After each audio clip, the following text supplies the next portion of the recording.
Mic number 5 جو بھائیوں کا مائک ہے پیچھے کی طرف، اس میں اگر کوئی بھائی غیر مسلم ہو تو ان کو سوال کرنے کا موقع دیا جائے. Sir, my name is Dheeraj and I am a student. My one Muslim friend told to me that according to Islam, sun is the center and earth revolves around it. But according to science, sun is the center and the planets revolve around it. بھائی نے سوال پوچھا ہے کہ اس کے ایک مسلمان دوست نے کہا کہ اسلام کے مطابق سورج سینٹر ہے اور دھرتی ریوالونگ اراؤنڈ اٹ، اس کے گول چکر لگا رہی ہے، لیکن سائنس کہتا ہے، بھائی صاحب نے کہا کہ سورج سینٹر ہے اور پلانٹس اس کو ریوالو کر رہی ہے. بھائی صاحب ارتھ بھی ایک پلانٹ ہی ہے، تو جو کچھ آپ کے مسلمان دوست نے کہا وہ بھی صحیح ہے اور جو آپ نے کہا وہ بھی صحیح ہے. ارتھ از اے پلانٹ. تو آپ جب کہتے کہ پلانٹس گول چکر لگا رہا ہے سورج کے، ارتھ از آلسو اے پلانٹ. لیکن یہ کہنا کہ سورج سینٹر میں ہے، قرآن مجید میں ایسی کوئی بھی آیت نہیں ہے، نہ حدیث میں ہے. ہم سائنس میں جانتے ہیں کہ سورج سولر سسٹم کا سینٹر ہے، ساری کائنات کا سینٹر نہیں ہے. جو قرآن میں جو آیت آتی ہے سورہ انبیاء کی سورہ نمبر 21 آیت نمبر 33 میں لکھا ہے وَالَّذِي خَلَقَ اللَّيْلَ وَالنَّهَارَ، اللہ سبحانہ و تعالیٰ نے رات بنائے اور دن بنائے. وَالشَّمْسَ وَالْقَمَرَ، سورج اور چاند، كُلٌّ فِي فَلْكٍ يَسْبَحُونَ، یہ آپس میں گھوم رہے اور اپنے محور پہ چکر لگا رہے. قرآن کہتا ہے کہ سورج اور چاند besides revolving they are even rotating about their own axis. means گھومنے کے علاوہ اپنے محور پہ بھی چکر لگا رہے ہیں. This science has agreed and even Quran has agreed. Hope that answers the question. جی مائک نمبر 1 سے بھائی. میرا نام درشن مودی ہے اور میں as a student diploma in computer engineering کر رہا ہوں، اور میں نے اسلام کے بارے میں جو کچھ ہے جانکاری پراپت کر لی ہے اور میں اسلام قبول کرنا چاہتا ہوں.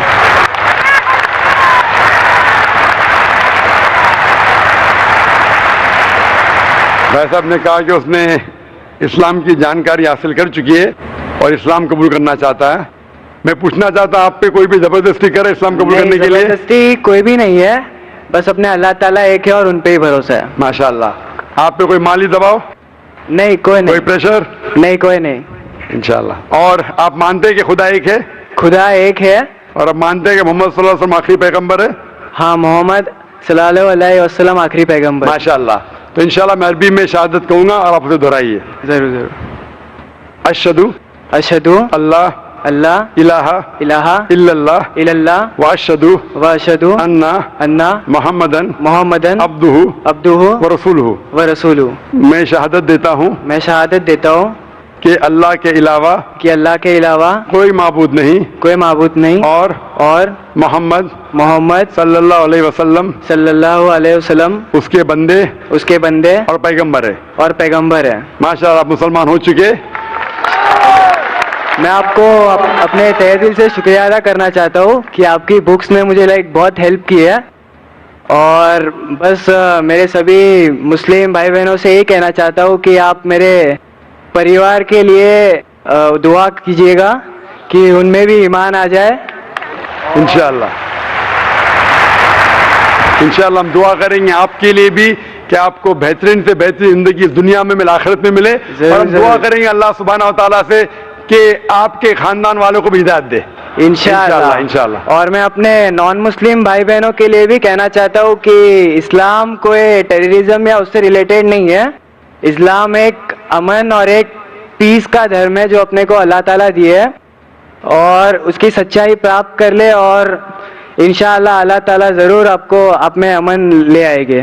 ماشاءاللہ. بھائی کے اس چھوٹے سینٹنس میں کہ اسلام ٹیررزم کا مذہب نہیں ہے اور امن کا مذہب ہے، شاید میری آخری دن کی تقریر کو آپ نے آسان کیا، اس کے لیے شکریہ کہنا چاہتا ہوں.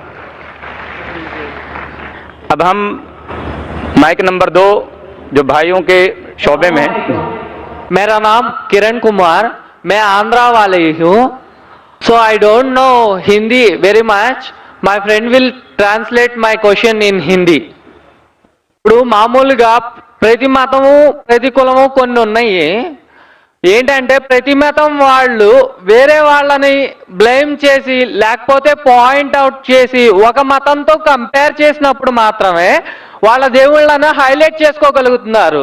వితౌట్ కంపారిజన్ మనం మన దేవుడి గొప్పతనాన్ని చెప్పలేమా అని నేను అడుగుతున్నాను.